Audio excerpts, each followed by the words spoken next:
Hi guys, welcome to my YouTube channel. So today we're talking about 10 different things I learned as a first time cruiser cruising on Carnival Valor. Or is it Valor? Y'all tell me in the comments. So I cruised with Carnival Valor at the end of April, beginning of May of this year, and y'all, I had an amazing time. I'd never been on a cruise ship or a boat that big rather, and it was good. You know, I'm always hearing so much about the cruise ship world, especially the Carnival. Okay, they say that's the ratchet ship, that's the ratchet boat, but let me tell y'all, they turn up. They turn up. It was a good time, and I'm excited to go back again. So I wanted to share the 10 different things I learned being a first time cruiser, and I feel like it would help you guys as well if you're thinking about booking a cruise, you're just interested, or you just want to watch the content just because I got y'all. So I'm sharing 10 different things that I learned as a first time cruiser, and number one starts with you do not need a passport to board a cruise ship. What you mean? Get your passport. Look, I'm gonna get my passport. But I'm letting y'all know that for those that don't have one, you do not need a passport to book your cruise and aboard that cruise. If your ship is leaving and returning to the same U.S. port, you do not need a passport. But what you will need is a either certified copy or original copy of your birth certificate and a government issue ID. Number two, please try not to overpack.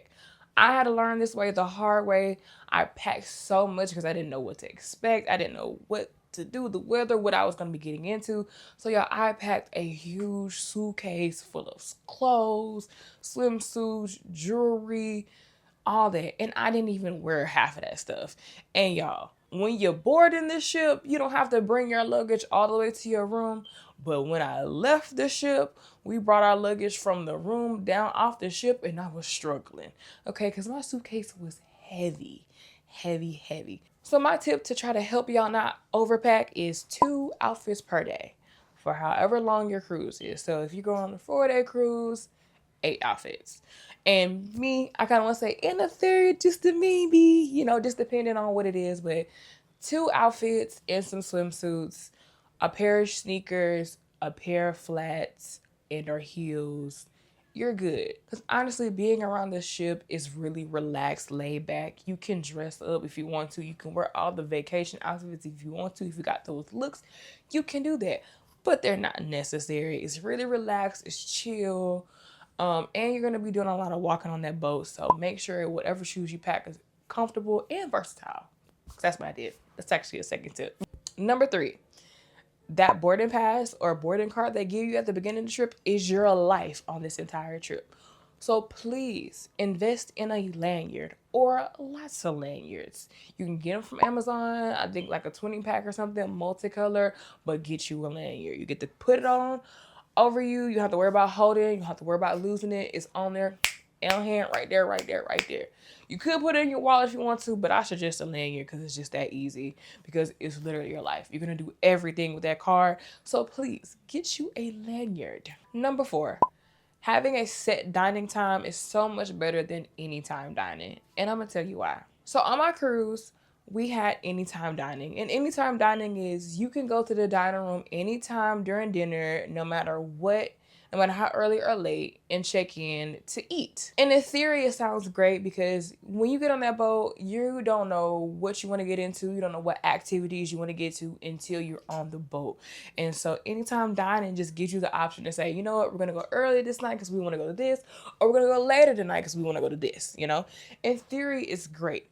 But in reality, it sucks because when you get down there to check in and say, hey, I'm here to eat, you're going to have to wait 20, 30, 40 minutes to actually go eat in the dining hall. Now, mind you, again, this is just for the main dining hall. It's not for the buffet. So we ran into that problem really quick on our first night on the cruise. We were like, okay, yeah, we're going to go for 7:30.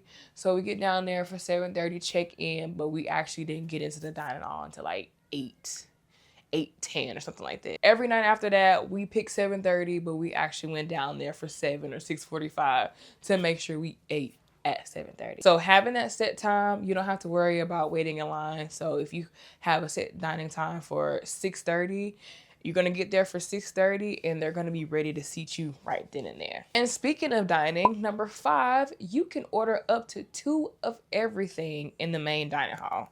So that was a trick that my friend told me while we were there. You can actually order 2 appetizers, 2 entrees, and 2 desserts while you're there. So please make sure that if that works for your cruise, please check in to know so that you can get those 2 entrees, 2 appetizers, and get all you can get. Because I was ordering everything. And I was getting so full every night. But the food was so good, y'all. I don't know if it was because our cruise ship left out of New Orleans. I don't know. I don't know who the chefs was back there. I lie. I do know who one of the chefs was because we did the chef's table. So actually, we met the chef. He and his crew, they was doing the thing. People be complaining about cruise food saying it don't taste good. Baby, that food on the Valor, especially in the main dining hall, I give it a solid 7 out of 10. Just cross the board. 7 out of 10. Solid 7 out of 10. 7.5.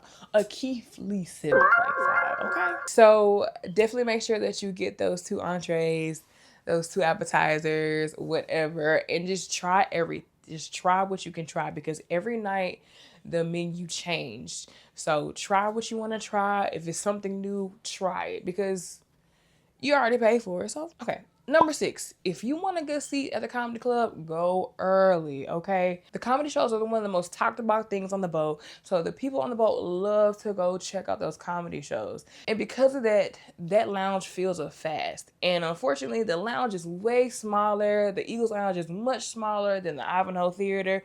So yeah, you got the same amount of people on this cruise ship that could fit in the Ivanhoe Theater also wanting to go to the Eagles Lounge. So get there early. Usually the R-rated, I'm gonna put it in, actually no, it's very R-rated. The R-rated show is the most packed show. Usually starts around like 9:30. Be there at 9 o'clock. No, or the one at 10 o'clock. Be there at 9:30. If you want a good seat or a seat period, go early. Number 7, a water cup is essential while you're on that boat, y'all. I did not have a water cup. I didn't understand the need for the water cup until I was truly in it. That water cup is essential in life for that cruise, okay? A reusable cup, water bottle, whatever it is, something that makes sure that it's insulated, keeps cold, get you some ice from the Lido deck and the buffet. There's water there. There's tea there, there's lemonade there.